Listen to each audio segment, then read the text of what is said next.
ഇന്നും ഒരു easy breakfast ആയിട്ട് ആയാലോ. ഷാക്ഷുക്ക എന്നാണ് ഈ സംഭവത്തിൻ്റെ പേര് കേട്ടോ. പേര് കേട്ട് ആരും പേടിക്കുകയൊന്നും വേണ്ട. ഒരു ആഫ്രിക്കൻ ഡിഷാണ്. പക്ഷേ ഇതിൻ്റെ എല്ലാ ഇൻഗ്രീഡിയൻസും നമ്മുടെ വീട്ടിൽ എപ്പോഴും സ്റ്റോക്ക് കാണുന്നതായിരിക്കും കേട്ടോ.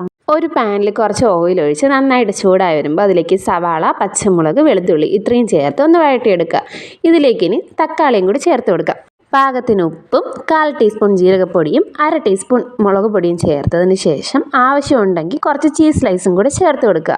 ഇതെല്ലാം ഒന്ന് മിക്സായി വരുമ്പോൾ ഇതിലേക്ക് 1/2 കപ്പ് തിളച്ച വെള്ളവും കൂടി ചേർത്ത് കൊടുക്കാം. ഇനി ഇതെല്ലാം ഒന്ന് വറ്റി വരുമ്പോൾ ഇതിലേക്ക് മുട്ടയും കൂടി പൊട്ടിച്ചൊഴിച്ച് കൊടുക്കാം. അതിനുശേഷം അതിലേക്ക് ആവശ്യമായിട്ടുള്ള ഉപ്പും കൂടി ചേർത്ത് അടച്ചു വെച്ചൊന്ന് വേവിക്കാം. മുട്ടയൊക്കെ വെന്ത് വരുമ്പോൾ ഇതിലേക്ക് കുരുമുളക് പൊടിയും മല്ലിയിലയും തൂക്കി കൊടുത്തതിന് ശേഷം ടോസ്റ്റ് ചെയ്തെടുത്ത ബ്രെഡിൻ്റെ കൂടെ ഇത് കഴിക്കാവുന്നതാണ്. ഞാനിവിടെ ഒരു ഫങ്കി 2ആയിട്ട് മുറിച്ചൊക്കെ വെച്ച് കൊടുക്കുന്നുണ്ട്. അപ്പോൾ ഇതേപോലെയുള്ള വെറൈറ്റി ബ്രേക്ക്ഫാസ്റ്റ് ഒക്കെ ഇഷ്ടമാണെന്നുണ്ടെങ്കിൽ ചാനൽ സബ്സ്ക്രൈബ് ചെയ്ത് കൂടെ കൂടിക്കോളൂ. Bye bye.